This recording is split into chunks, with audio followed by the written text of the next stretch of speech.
अपनी फसलों की सुरक्षा कर रहा है। वहीं जहां खरीदी केंद्र 26 तारीख से खुल जाने थे, आज आना गल्ला बेचने के लिए परेशान न होते। विगत वर्षों से रैगांव प्रतिमा बागरी विधायक बनी और राज्य मंत्री बन गई।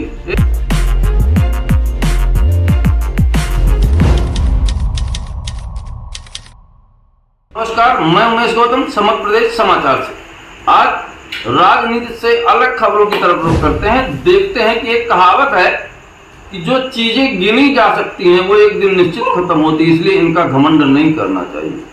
बात करते हैं रैगांव विधानसभा से नवनिर्वाचित विधायक प्रतिमा बागरी की। प्रतिमा बागरी विधायक बनी और राज्य मंत्री बन गई। एक कहावत है ना कि जिस तरह से तुरंत लाभ मिल जाना और बगैर परिश्रम के कोई फल मिल जाना तो लोग उसकी कीमत नहीं समझते।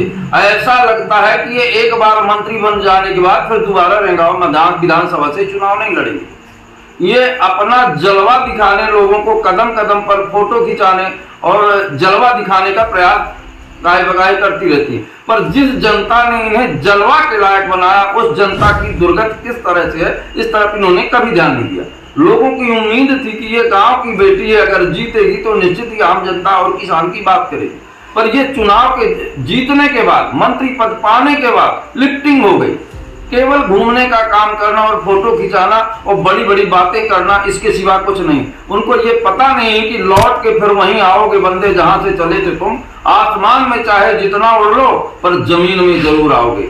बात कर रहा हूं मैं रैगांव विधानसभा की जनता के प्रति इनका कोई लगाव नहीं है, ऐसा प्रदर्शित हो रहा है। नहीं तो रैगांव विधानसभा रघुराजनगर तहसील की जनता और किसान लोग दर दर अपना गल्ला बेचने के लिए परेशान न होते। विगत वर्षों से रैगांव विधानसभा को, रघुराजनगर तहसील को अक्सर इग्नोर करता आ रहा है। जहां की किसान अपनी फसलें खेत में रखे बैठे हैं और आए दिन आगजनी की घटनाएं होती हैं और किसान पूरी रात जाग कर अपनी फसलों की सुरक्षा कर रहा है। वहीं जहां खरीदी केंद्र 26 तारीख से खुल जाने थे, आज 8 तारीख है और खरीदी केंद्र सुनिश्चित नहीं हो पाए। आप मान सकते हैं कि जो 26 तारीख से चना, मसूर और सरसों के खरीदी केंद्र खुल जाने थे, आज तक सुनिश्चित नहीं कर पाए। और खरीदी केंद्र देने में जितना बड़ा घोटाला वर्तमान समय में हो रहा है, शायद आगे कभी नहीं होगा। और खासकर राज्य मंत्री प्रतिमा बागरी के लिए बार बार हम ये बात संज्ञान में लाने का प्रयास किया, पर इन्होंने इस तरफ कोई कदम नहीं उठाया। हम और आगे कुछ बता रहे हैं कि जो खरीदी केंद्र खुल रहे हैं, जिनका बकाया है, जो योग्य नहीं है, उसके लायक नहीं है, पात्रता नहीं रखते, उन्हें तो खरीदी केंद्र दी गई है। पर जो पात्र हैं उनको खरीदी केंद्र देने में बड़ी दिक्कतें आ रही हैं। और बता दें कि सोशल मीडिया और प्रिंट मीडिया में सूत्रों की माने तो पैसे लेते खरीदी केंद्र आवंटन किए जा रहे हैं। वहीं सतना कलेक्टर इस तरफ ना तो विगत सालों में ध्यान दिया, ना इस वर्ष ध्यान है। हमेशा सतना कलेक्टर खरीदी केंद्रों के मामले में फिसड्डी ही रहे। खरीदी केंद्र, यहां तक कि खरीदी केंद्र बंद होने का समय आता है तब तक खरीदी केंद्र खुलते रहते हैं, जबकि इन्हें पता है कि पहले से पूरी तैयारी करना चाहिए कि किसानों के खरीदी केंद्र आने के समय तक इन्हें सुनिश्चित कर लेना चाहिए कि किसे खरीदी केंद्र देना है और किसे खरीदी केंद्र नहीं देना। मैं आप बात प्रतिमा बागरी की बार बार क्यों कह रहा हूं वो मैं आपको बता रहा हूं, आप देख लीजिए।